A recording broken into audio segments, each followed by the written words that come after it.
পরিচ্ছেদ। হীরা। এমতো সময়ে হরিদাসী বৈষ্ণবী আসিয়া গান করিল।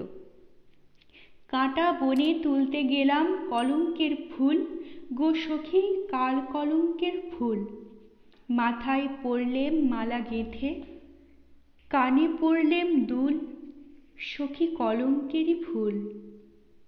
এদিন সূর্যমুখী উপস্থিত।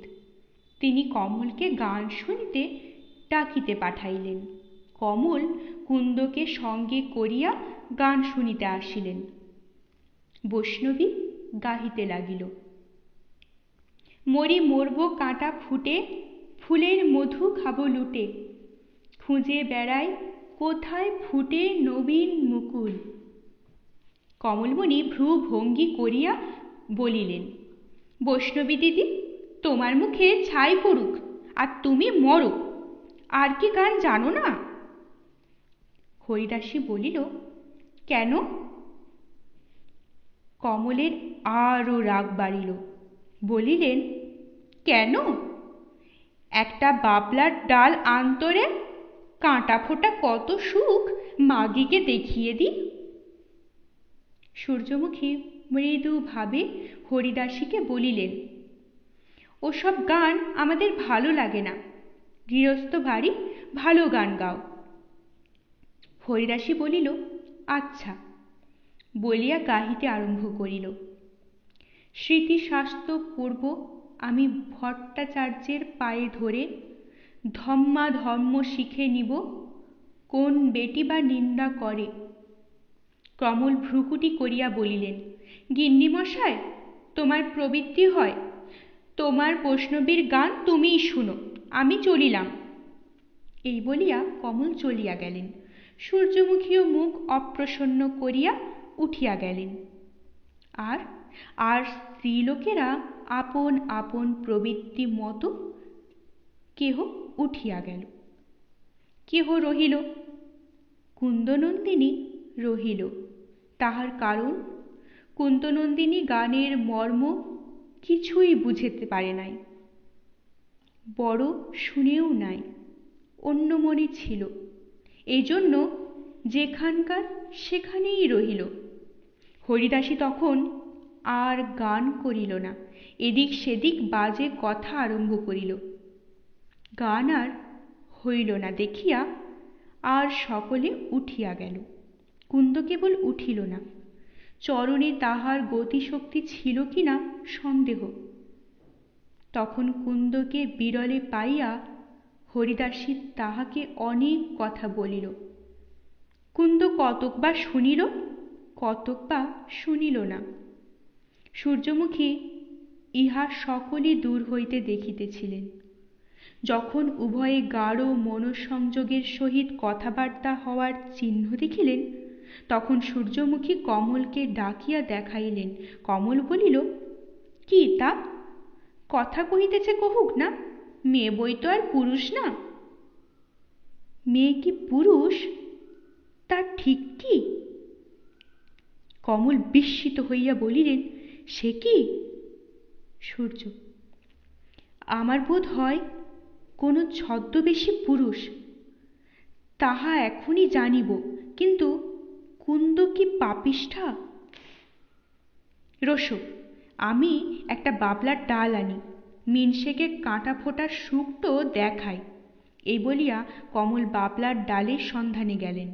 পথে সতীশের সঙ্গে সাক্ষাৎ হইল। সতীশ মামির সিঁদুর কৌটা অধিকার করিয়া বসিয়াছিলেন এবং সিঁদুর লইয়া আপনার গালে, নাকে, দাড়িতে, বুকে, পেটে বিলক্ষণ করিয়া অঙ্গরাগ করিতেছিলেন।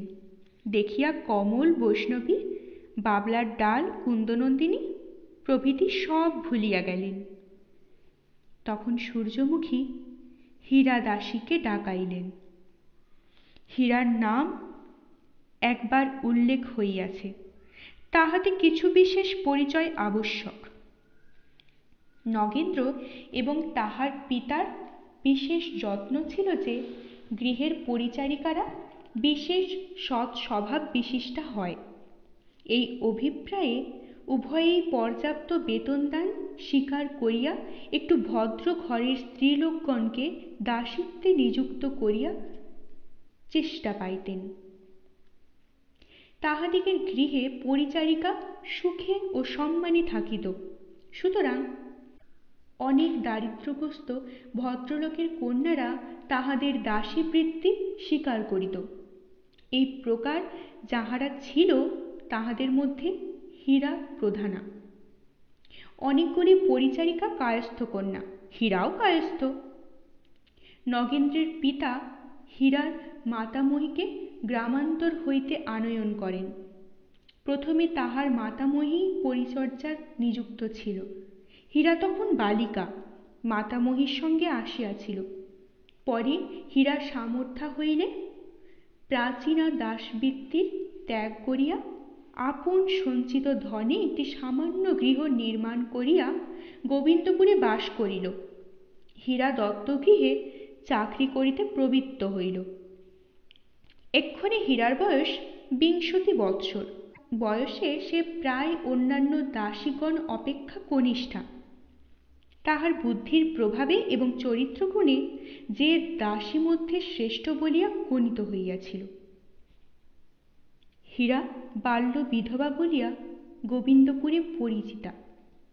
কেহ কখনো তাহার স্বামীর কোনো প্রসঙ্গ শোনে নাই, কিন্তু হীরার চরিত্রেও কেহ কোনো কলঙ্কও শুনে নাই।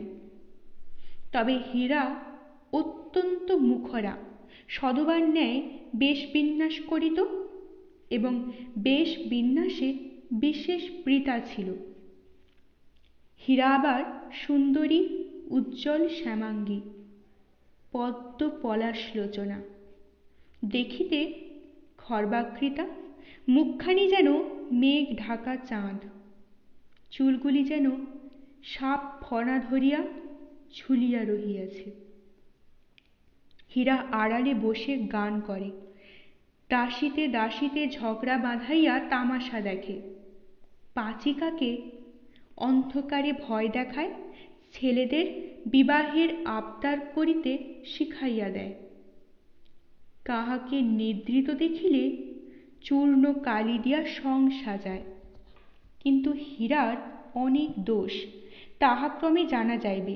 আপাতত বলিয়া রাখি, হীরা আতর গোলাপ দেখিলেই চুরি করে। সূর্যমুখী হীরাকে ডাকিয়া কহিলেন, এ বৈষ্ণবীকে চিনিস? না, আমি কখনো পাড়ার বাহির হই না। আমি বৈষ্ণবী ভিখারি কিসে চিনিব? ঠাকুর বাড়ির মাগীদের ডেকে জিজ্ঞাসা করো না, করুণা কি শীতলা জানিতেও পারে। এ ঠাকুর বাড়ির বৈষ্ণবী নয়। এ বৈষ্ণবী কে তোকে জানতেই হবে। এ বৈষ্ণবী বা কে, তার বাড়ি বা কোথায়, আর কুন্দর সঙ্গে এত ভাবই বা কেন? এই সকল কথা যদি ঠিক জেনে এসে বলতে পারিস, তবে তোকে নূতন বারাণসী পড়াইয়া সং দেখিতে পাঠাইয়া দিব।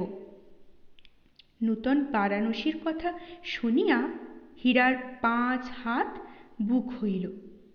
জিজ্ঞাসা করিল, কখন জানিতে যেতে হবে? তো যখন খুশি, কিন্তু এখনো ওর পাছু পাছু না গেলে ঠিকানা পাবি না। আচ্ছা, কিন্তু দেখিস যেন বৈষ্ণবী কিছু বুঝতে না পারে, আর কেহ কিছু বুঝিতেও না পারে। এমতো সময়ে কমল ফিরিয়া আসিল।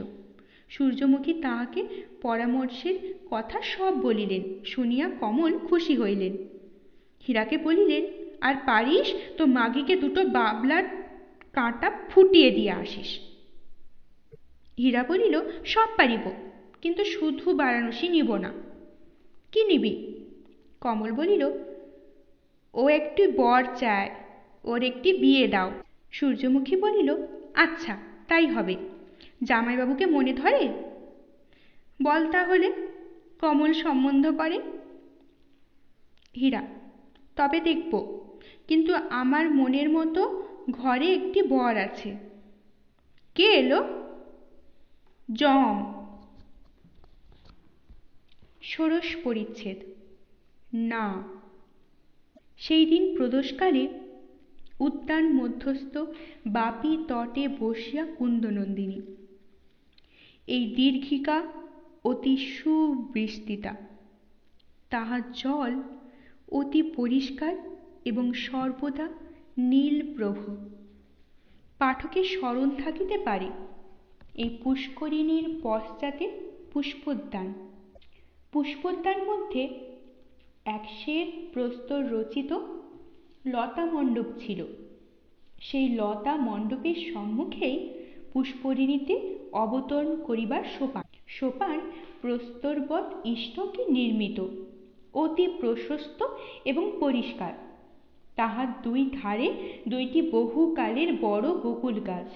সে বকুলের তলায় সোপানের ওপরে কুন্দনন্দিনী অন্ধকার প্রদোষে একাকিনী বসিয়া স্বচ্ছ সরোবর হৃদয়ে প্রতিফলিত নক্ষত্রাদিস্ফীত আকাশ প্রতিবিম্ব নিরীক্ষণ করিতেছিলেন। কোথাও কতকগুলি লাল ফুল অন্ধকারে অস্পষ্ট লক্ষ্য হইতেছিল। দীর্ঘিকার ওপর তিন পার্শ্বে আম্র, কাঁঠাল, জাম, লেবু, লিচু, নারিকেল, কুল, বেল প্রভৃতি ফলের গাছ ঘন শ্রেণীবদ্ধ হইয়া অন্ধকারে অসমশীর্ষ প্রাচীরবৎ দৃষ্ট হইতেছিল। কদাচিৎ তাহার শাখায় বসিয়া মাচার পাখি বিকট রব করিয়া নিঃশব্দ সরোবরকে শোভিত করিতেছিল। শীতল বায়ু সরোবর পার হইয়া ইন্দিবর কোরককে ঈষন্মাদ বিধূত করিয়া আকাশচিত্রকে স্বল্পমাত্র কম্পিত করিয়া কুন্দনন্দিনীর শিরস্থ বকুল পত্রমালায় মর্মর শব্দ করিতেছিল এবং নিঘাত প্রস্ফুটিত বকুল ফুলের গন্ধ চারিদিকে বিকীর্ণ হইতেছিল। বকুল পুষ্প সকল নিঃশব্দে কুন্দনন্দিনীর অঙ্গে এবং চারিদিকে ছড়িয়া পড়িতেছিল। পশ্চাৎ হইতে অসংখ্য মল্লিকা, যূথিকা এবং কামিনীর সুগন্ধ আসিতেছিল। চারিদিকে অন্ধকারে খাদ্যোৎমালা স্বচ্ছ বাড়ির ওপর উঠিতেছিল, পড়িতেছিল, ফুটিতেছিল, নিভিতেছিল। শুধু একটা বাদুড় ডাকিতেছে, দুই একটা শৃগাল অন্য পশু তাড়াইবার তাহাদিগের যে শব্দ, সেই শব্দ করিতেছে। দুই একখানা মেঘ আকাশে পথ হারাইয়া বেড়াইতেছে। দুই একটা তারা মনের দুঃখে খসিয়া পড়িতেছে। কুন্দনন্দিনী মনের দুঃখে ভাবিতেছেন। কি ভাবনা ভাবিতেছেন? এইরূপ, ভালো সবাই আগে মোলো, মা মোলো, দাদা মোলো, বাবা মোলো, আমি মোলেম না কেন? যদি না মোলেম তো এখানে এলাম কেন? ভালো মানুষ কি মরিয়া নক্ষত্র হয়? পিতার পরলোক যাত্রার রাত্রে কুন্দ যে স্বপ্ন দেখিয়াছিল, কুন্দের আর তাহা কিছুই মনে ছিল না, কখনো মনে হইত না, আর এখনো তাহা মনে হইল না। কেবল আভাস মাত্র মনে আসিল। এই মাত্র মনে হইল যেন সে কবে মাতাকে স্বপ্নে দেখিয়াছিল, তাহার মা যেন তাহাকে নক্ষত্র হইতে বলিয়াছিলেন। কুন্দ ভাবিতে লাগিল, ভালো মানুষ মরলে কি নক্ষত্র হয়? তাহলে তো বাবা মা সবাই নক্ষত্র হইয়াছে। তবে তারা কোন নক্ষত্রগুলো? ওইটি না ওইটি? কোনটি কে কেমন করিয়া জানিব? তা যেটিই তিনি হন, আমায় তো দেখতে পেতেছেন। আমি যে এত কাঁদি তা দূর হোক।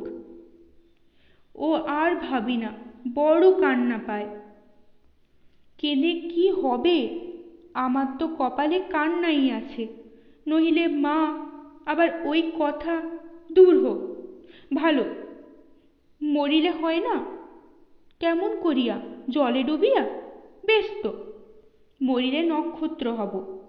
তাহলে হব তো? দেখিতে পাব? রোজ রোজ দেখিতে পাব? কাকে? মুখে বলিতে পারি নে কি? আচ্ছা, নাম মুখে আনিতে পারি না কেন? এখন তো কেহ নাই, কেহ শুনিতে পাবে না। একবার মুখে আনিব, কেহ নাই। মনের সাধে নাম করি নগেন্দ্র, নগেন্দ্র, নগেন্দ্র, নগেন্দ্র, নগেন্দ্র, নগেন্দ্র, নগেন্দ্র, নগেন্দ্র, আমার নগেন্দ্র। আলো, আমার নগেন্দ্র। আমি কে? সূর্যমুখীর নগেন্দ্র? কতই নাম করিতেছিলি, কতই নাম করিতেছি, হলেম কি? আচ্ছা, সূর্যমুখীর সঙ্গে বিয়ে না হয়ে যদি আমার সঙ্গে হতো? দূর হোক, ডুবেই মরি। আচ্ছা, যেন এখন ডুবিলাম, কাল ভেসে উঠব, তবে সবাই শুনিবে, শুনে নগেন্দ্র, নগেন্দ্র, নগেন্দ্র, নগেন্দ্র, আবার বলি নগেন্দ্র, নগেন্দ্র, নগেন্দ্র। নগেন্দ্র শুনে কি বলিবেন? ডুবে মরা হবে না, ফুলে পড়িয়া থাকিব, দেখিতে রাক্ষসীর মতো হব। যদি তিনি দেখেন, বিষ খেয়ে তো মরতে পারি। কি বিষ খাব? বিষ কোথা পাব? কে আমায় এনে দেবে? দিলে যেন মরিতে পারিব কি? পারি, কিন্তু আজই না। একবার আকাঙ্ক্ষা ভরিয়া মনে করি, তিনি আমায় ভালোবাসেন। কমল কি কথাটি বলিতে বলিতে বলিল না? সে ওই কথাই। আচ্ছা, সে কথা কি সত্য? কিন্তু কমল জানিবে কিসে? আমি পোড়ারমুখী জিজ্ঞাসা করিতে পারিলাম না। ভালোবাসেন? কিসে ভালোবাসেন? কি দেখে ভালোবাসেন? রূপ না গুণ? রূপ দেখি। এই কহিয়া কালামুখী স্বচ্ছ সরোবরে আপনার প্রতিবিম্ব দেখিতে গেল, কিন্তু কিছুই দেখিতে না পাইয়া আবার পূর্বস্থানে আসিয়া বলিল, দূর হোক, যা নয় তাই ভাবি কেন? আমার চেয়ে সূর্যমুখী সুন্দর, আমার চেয়ে হরমণি সুন্দর, বিশু সুন্দর, মুক্ত সুন্দর, চন্দ্র সুন্দর, প্রসন্ন সুন্দর, বামা সুন্দর, প্রমোদা সুন্দর, আমার চেয়ে হীরাদাসীও সুন্দর। হীরাও আমার চেয়ে সুন্দর? হ্যাঁ, শ্যামবর্ণ হলে কি হয়, মুখ আমার চেয়ে সুন্দর। তার রূপ তো গোল্লায় গেল, গুণ কি? আচ্ছা, দেখি দেখি ভেবে। কই, মনে তো হয় না। কে জানে, কিন্তু মরা হবে না, ওই কথা ভাবি। মিছে কথা। তা মিছে কথাই ভাবি। মিছে কথাকে সত্য বলিয়া ভাবিব, কিন্তু কলিকাতায় যেতে হবে, তা তো যেতে পারিব না। দেখিতে পাবো না যে। আমি যেতে পারবো না, পারবো না, পারবো না। তা না গিয়াই বা কি করিব? যদি কমলের কথা সত্য হয়, তবে তো যারা আমার জন্য এত করেছে তাহাদেরই তো সর্বনাশ করিতেছি। সূর্যমুখীর মনে কিছু হয়েছে বুঝিতে পারি, সত্য হোক মিথ্যা হোক, কাজে কাজে আমায় যেতে হবে। তা পারিব না, তাই ডুবে মরি। মরিবই মরিব। বাবা গো, তুমি কি আমাকে ডুবিয়া মারিবার জন্য রাখিয়া গিয়াছিলে? কুন্দ তখন দুই চক্ষে হাত দিয়া কাঁদিতে লাগিল। সহসা অন্ধকার গৃহে প্রদীপ জ্বালায় ন্যায় কুন্দের সেই স্বপ্ন বৃত্তান্ত সুস্পষ্ট মনে পড়িল। কুন্দ তখন বিদ্যুৎ পৃষ্ঠার ন্যায় গত্রোত্থান করিল। আমি সকল ভুলিয়া গিয়াছি। আমি কেন ভুলিলাম? মা আমাকে দেখা দিয়াছিলেন। মা আমার কপালের লেখন জানিতে পারিয়া আমায় ওই নক্ষত্রলোকে যাইতে বলিয়াছিলেন। আমি কেন তার কথা শুনিলাম না? আমি কেন গেলাম না? আমি কেন মরিলাম না? আমি এখনো বিলম্ব করিতেছি কেন? আমি এখনো মরিতেছি না কেন? আমি এক্ষুনি মরিব। এই ভাবিয়া কুন্দ ধীরে ধীরে সেই সরোবর সোপান অবতরণ আরম্ভ করিল। কুন্দ নিতান্ত অবলা, নিতান্ত ভীরু স্বভাব সম্পন্না। প্রতি পদার্পণে ভয় পাইতেছিল, প্রতি পদার্পণে তাহার অঙ্গ শিহরিতেছিল। তথাপি অস্খলিত সংকল্পে সে মাতার আজ্ঞা পালনার্থ ধীরে ধীরে যাইতেছিল। এমতো সময় পশ্চাৎ হইতে কে অতি ধীরে ধীরে তাহার পৃষ্ঠে অঙ্গুলি স্পর্শ করিল, বলিল, কুন্দ। কুন্দ দেখিল, সে অন্ধকার দেখিবা মাত্র চিনিল নগেন্দ্র। কুন্দের সেদিন আর মরা হল না। আর নগেন্দ্র, এ কি তোমার এতকালের সুচরিত্র? এ কি তোমার এতকালের শিক্ষা? এ কি সূর্যমুখীর প্রাণপণ প্রণয়ের প্রতিফল? ছি ছি, দেখো তুমি চোর, চোরের অপেক্ষাও হীন। চোর সূর্যমুখীর কি করিত? তাহার গয়না চুরি করিত, অর্থহানি করিত, কিন্তু তুমি তাহার প্রাণ হানি করিতে আসিয়াছ। চোরকে সূর্যমুখী যখন কিছু দেয় নাই, তবু সে চুরি করিলে চোর হয়। আর সূর্যমুখী তোমাকে সর্বস্ব দিয়াছে, তবু তুমি চোরের অধিক চুরি করিতে আসিয়াছ। নগেন্দ্র, তুমি মরিলেই ভালো হয়। যদি সাহস থাকে তবে তুমি গিয়া ডুবিয়া মরো। আর ছি ছি কুন্দনন্দিনী, তুমি চোরের স্পর্শে কাঁপলে কেন? ছি ছি কুন্দনন্দিনী, চোরের কথা শুনিয়া তোমার গায়ে কাঁটা দিল? কুন্দনন্দিনী, দেখো পুষ্করিণীর জল পরিষ্কার, সুশীতল, সুবাসিত। বায়ুর হিল্লোলে তাহার নিচে তারা কাঁপিতেছে। ডুবিবে? ডুবিয়া মরো না। কুন্দনন্দিনী মরিতে চাহে না। চোর বলিল, কুন্দ, কলকাতায় যাইবে? কুন্দ কথা কহিল না, চক্ষু মুছিল, কথা কহিল না। চোর বলিল, কুন্দ, ইচ্ছাপূর্বক যাইতেছ? ইচ্ছাপূর্বক? হরি হরি। কুন্দ আবার চক্ষু মুছিল, কথা কহিল না। কুন্দ, কাঁদিতেছ কেন? কুন্দ এবার কাঁদিয়া ফেলিল। তখন নগেন্দ্র বলিতে লাগিলেন, শুনো কুন্দ, আমি বহু কষ্টে এতদিন সহ্য করিয়াছিলাম, কিন্তু আর পারিলাম না। কি কষ্টে যে বাঁচিয়া আছি তাহা বলিতে পারি না। আপনার সঙ্গে যুদ্ধ করিয়া আপনি ক্ষত বিক্ষত হইয়াছি, ইতর হইয়াছি, মদ খাই, আর পারি না, তোমাকে ছাড়িয়া দিতে পারি না। শুনো কুন্দ, এখন বিধবা বিবাহ চলিত হইয়াছে।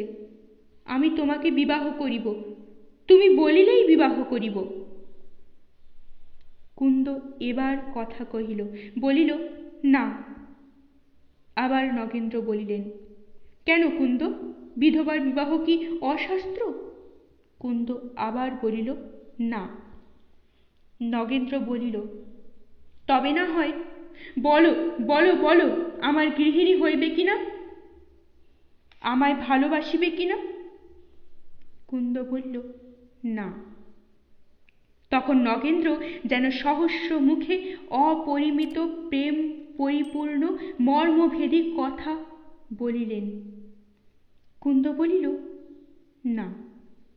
তখন নগেন্দ্র চাহিয়া দেখিলেন পুষ্করিণী নির্মল, সুশীতল, কুসুম বাস সুবাসিত।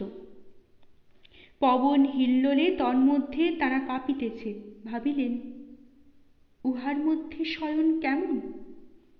অন্তরিক্ষ যেন কুন্দ বলিতে লাগিল, না, বিধবার বিবাহ শাস্ত্রে আছে, তাহার জন্য নয়। তবে কুন্দ ডুবিয়া মরিল না কেন? স্বচ্ছ বাড়ি, শীতল জল, নিচে নক্ষত্র নাচিতেছে, কুন্দ ডুবিয়া মরিল না কেন? সপ্তম পরিচ্ছেদ। যজ্ঞং যজ্ঞেন যোজয়েৎ। হরিদাসী বৈষ্ণবী উপবন গৃহে আসিয়া হঠাৎ দেবেন্দ্রবাবু হইয়া বসিল। পাশে একদিকে আলবোলা, বিচিত্র রৌপ্য শৃঙ্খল দলমালাময়ী, কল কল কল্লোল নিনাদিনী আলবোলা সুন্দরী দীর্ঘ ওষ্ঠ চুম্বনার্থ বাড়াইয়া দিলেন। মাথার ওপর সোহাগের আগুন জ্বলিয়া উঠিল। আর একদিকে স্ফটিক পাত্রে হেমাঙ্গী একশা কুমারী ঢল ঢল করিতে লাগিলেন। সম্মুখে ভোক্তার ভোজন পাত্রের নিকট উপবিষ্ট গৃহ মার্জারের মতো একজন চাটুকার প্রসাদ কাঙ্ক্ষায় নাক বাড়াইয়া বসিলেন। হুক্কা বলিতেছে, দেখো দেখো, মুখ বাড়াইয়া আছি, ছি ছি ছি, মুখ বাড়াইয়া আছি। একশা কুমারী বলিতেছে, আগে আমায় আদর করো, দেখো আমি কেমন রাঙা, ছি ছি, আমায় আগে খাও। প্রসাদাকাঙ্ক্ষীর নাক বলিতেছে, আমি যার, তাকে একটু দাও। দেবেন্দ্র সকলের মন রাখিলেন, আলবোলায় মুখচুম্বন করিলেন। তাহার প্রেম ধুয়াইয়া উঠিতে লাগিল। একশানন্দিনীকে উদরস্থ করিলেন, সে ক্রমে মাথায় উঠিতে লাগিল। গৃহমর্যার মহাশয়ের নাককে পরিতুষ্ট করিলেন। নাক 2-4 গেলাসের পর ডাকিতে আরম্ভ করিল। ভৃত্যেরা নাসিকাধিকারীকে গুরুমহাশয় গুরুমহাশয় করিয়া স্থানান্তরে রাখিয়া আসিল। তখন সুরেন্দ্র আসিয়া দেবেন্দ্রের কাছে বসিলেন এবং তাহার শারীরিক কুশলাদি জিজ্ঞাসার পর বলিলেন, আবার আজি তুমি কোথায় গিয়েছিলে? ইহারই মধ্যে তোমার কানে গিয়াছে? এই তোমার আরেক ভ্রম। তুমি মনে করো সব তুমি লুকিয়ে করো, কেহ জানিতে পারে না, কিন্তু পাড়ায় পাড়ায় ঢাক বাজে। দোহাই ধম্ম, আমি কাহাকেও লুকাইতে চাহি না। কোন শালাকে লুকাইব? সেও একটা বাহাদুরি মনে করিও না। তোমার যদি একটু লজ্জা থাকিত, তাহা হইলে আমাদেরও একটু ভরসা থাকিত। লজ্জা থাকিলে তুমি বৈষ্ণবী সেজে গ্রামে গ্রামে ঢলাতে যাও। কিন্তু কেমন রসের বৈষ্ণবী দাদা? রসকলিটি দেখে ঘুরে পড়নি তো? আমি সে পোড়ার মুখ দেখি নাই। দেখিলে 2 চাবুকে বৈষ্ণবী যাত্রা ঘুচিয়ে দিতাম। পরে দেবেন্দ্রের হস্ত হইতে মধ্যপাত্র কাড়িয়া লইয়া সুরেন্দ্র বলিতে লাগিলেন, এখন একটু বন্ধ করিয়া জ্ঞান থাকিতে থাকিতে দুটো কথা শোনো, তারপর গিল। বলো দাদা। আজ যে বড় চটাচটি দেখি, হৈমবতীর বাতাস গায়ে লেগেছে নাকি? সুরেন্দ্র দুর্মুখের কথায় কানপাত না করিয়া বলিলেন, বৈষ্ণবী সেরেছিলে কার সর্বনাশ করবার জন্য? তা কি জানো না? মনে নাই তারা মাস্টারের বিয়ে হয়েছিল এক দেবকন্যার সঙ্গে? সেই দেবকন্যা এখন বিধবা হয়েও গ্রামের দত্তবাড়ি রেঁধে খায়। তাই তাকে দেখতে গিয়েছিলাম। কেন এত দুবৃত্তিতেও তৃপ্ত জন্মিল না যে সে অনাথা বালিকাকে অধঃপাতে দিতে হবে? দেখো দেবেন্দ্র, তুমি এত বড় পাপিষ্ঠ, এত বড় নৃশংস, এমন অত্যাচারী যে বোধ হয় আর আমরা তোমার সহবাস করিতে পারি না। সুরেন্দ্র এরূপ দার্ঢ্য সহকারে এই কথা বলিলেন যে দেবেন্দ্র নিস্তব্ধ হইলেন। পরে দেবেন্দ্র গাম্ভীর্য সহকারে বলিলেন, তুমি আমার উপর রাগ করিও না। আমার চিত্ত আমার বশ নহে, আমি সকল ত্যাগ করিতে পারি। এই স্ত্রীলোকের আশা ত্যাগ করিতে পারি না। যেদিন প্রথম তাহাকে তারাচরণের গৃহে দেখিয়াছি, সেই দিন অবধি আমি তাহার সৌন্দর্যে অভিভূত হইয়া আছি। আমার চক্ষে এত সৌন্দর্য আর কোথাও নাই। জ্বরে যেমন তৃষ্ণা রোগীকে দগ্ধ করে, সেই অবধি উহার জন্য লালসা আমাকে এইরূপ দগ্ধ করিতেছে। সেই অবধি আমি উহাকে দেখিবার জন্য কত কৌশল করিতেছি, তাহা বলিতে পারি না, এ পর্যন্ত পারি নাই। শেষে এই বৈষ্ণবী শয্যা ধরিয়াছি। তোমার কোনো আশঙ্কা নাই। সে স্ত্রীলোক অত্যন্ত সাধ্বী। তবে যাও কেন? কেবল তাহাকে দেখিবার জন্য। তাহাকে দেখিয়া, তাহার সঙ্গে কথা কহিয়া, তাহাকে গান শুনাইয়া আমার যে কি পর্যন্ত তৃপ্তি হয় তাহা বলিতে পারি না। তোমাকে আমি সত্য বলিতেছি, উপহাস করিতেছি না। তুমি যদি এই দুষ্প্রবৃত্তি ত্যাগ না করিবে, তুমি যদি সে পথে আর যাইবে, তবে আমার সঙ্গে তোমার আলাপ এই পর্যন্ত বন্ধ। আমিও তোমার শত্রু হইব। তুমি আমার একমাত্র সুহৃদ। আমি অর্ধেক বিষয় ছাড়িতে পারি, তবু তোমাকে ছাড়িতে পারি না। কিন্তু তোমাকে যদি ছাড়িতে হয়, সেও স্বীকৃত, তবু আমি কুন্দনন্দিনীকে দেখিবার আশা ছাড়িতে পারিব না। তবে তাহাই হোক, তোমার সঙ্গে আমার এই পর্যন্তই সাক্ষাৎ। এই বলিয়া সুরেন্দ্র দুঃখিত চিত্তে উঠিয়া গেলেন। দেবেন্দ্র একমাত্র বন্ধু বিচ্ছেদে অত্যন্ত ক্ষুণ্ণ হইয়া কিয়ৎকাল বিমর্ষভাবে বসিয়া রহিলেন। শেষ ভাবিয়া চিন্তিয়া বলিলেন, দূর হোক, এ সংসার কে কার, আমি আমার। এই বলিয়া পাত্র পূর্ণ করিয়া ব্র্যান্ডি পান করিলেন। তাহার বশে আশুচিত্ত প্রফুল্লতা জন্মিল। তখন দেবেন্দ্র শুইয়া পড়িয়া চক্ষু মুদিয়া গান ধরিলেন।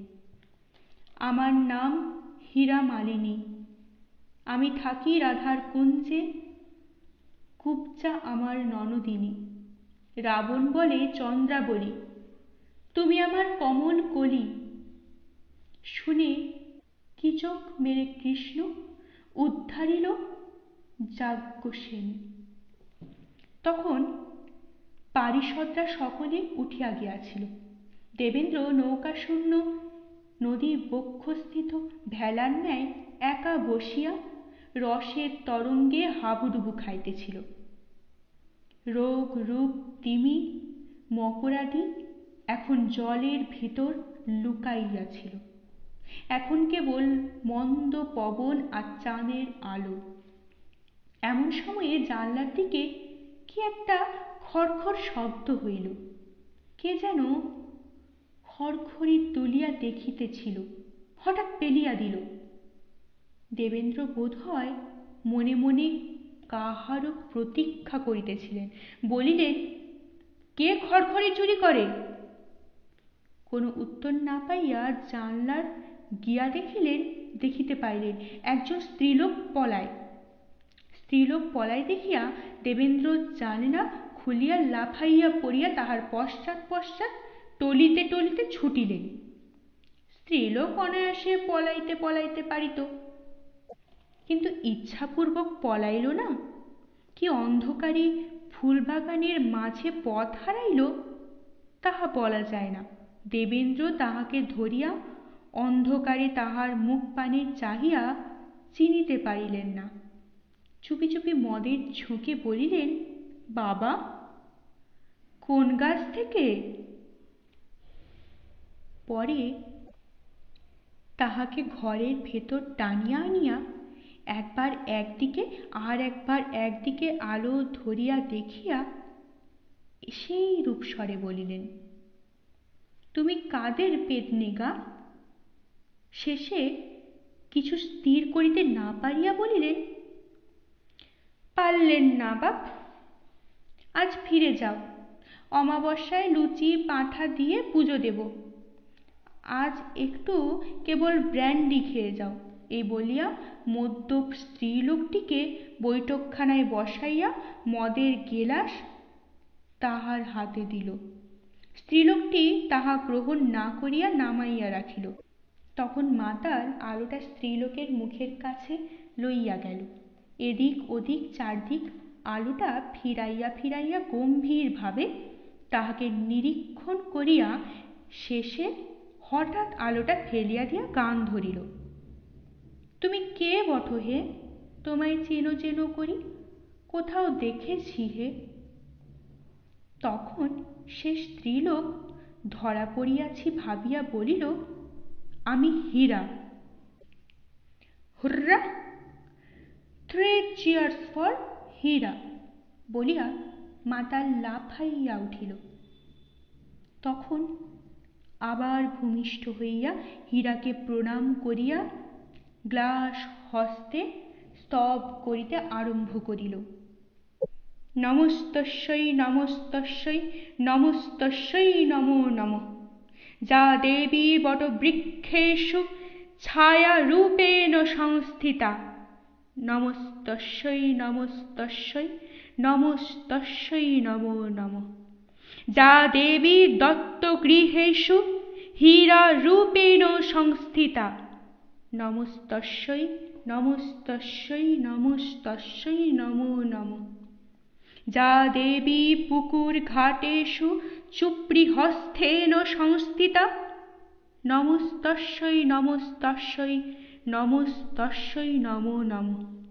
যা দেবী ঘরদ্বারেষু ঝাঁটা হস্তেন সংস্থিতা, নমস্তস্যৈ নমস্তস্যৈ নমস্তস্যৈ নমো নমঃ।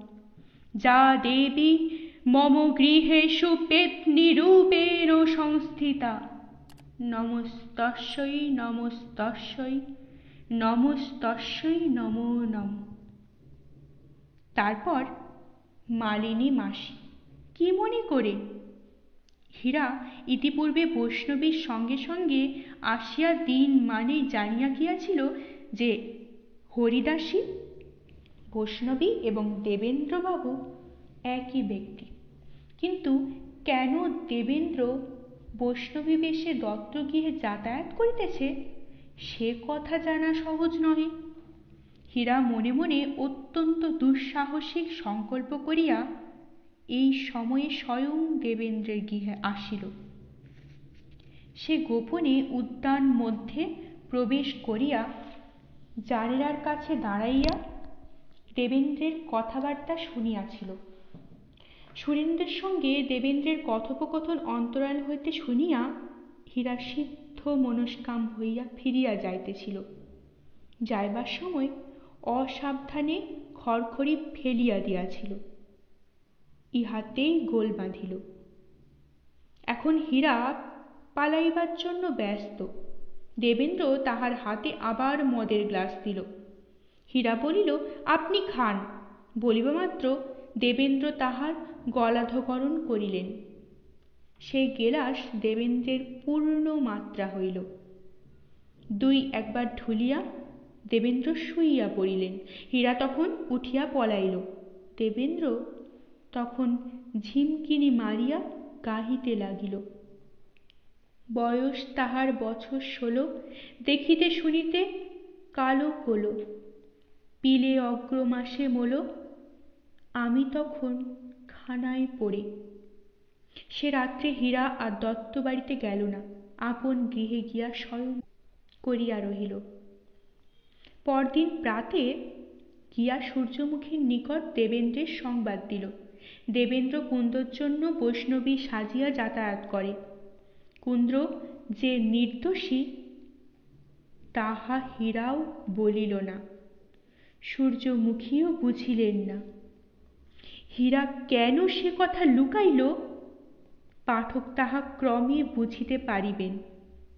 সূর্যমুখী দেখিয়াছিলেন কুন্দ বৈষ্ণবীর সঙ্গে চুপি চুপি কথা কহিতেছে, সুতরাং সূর্যমুখী তাহাকে দোষী মনে করিলেন। হীরার কথা শুনিয়া সূর্যমুখীর নীলোৎপললোচন রাঙা হইয়া উঠিল। তাহার কপালে শিরাস্থূলতা প্রাপ্ত হইয়া প্রকটিত হইল। কমল সকল শুনিলেন। কুন্দকে সূর্যমুখী ডাকাইলেন। সে আসিলে পরে বলিলেন, কুন্দ, হরিদাসী বৈষ্ণবী কে আমরা চিনিয়াছি। আমরা জানিয়াছি যে সে তোর কে, তুই যা তা জানিলাম। আমরা এমন স্ত্রীলোককে বাড়িতে স্থান দিই না। তুই বাড়ি হইতে এক্ষুনি দূর হ, নহিলে হীরা তোকে ঝাঁটা মারিয়া তাড়াইবে। কুন্দের গা কাঁপিতে লাগিল। কমল দেখিলেন যে সে পড়িয়া যায়। কমল তাহাকে ধরিয়া শয়নগৃহে লইয়া গেলেন। শয়নগৃহে থাকিয়া আদর করিয়া সান্ত্বনা করিলেন এবং বলিলেন, ও মাগি যাহা বলে বলুক, আমি উহার একটি কথাও বিশ্বাস করি না। ভালো লাগলে অবশ্যই লাইক করবেন, শেয়ার করবেন।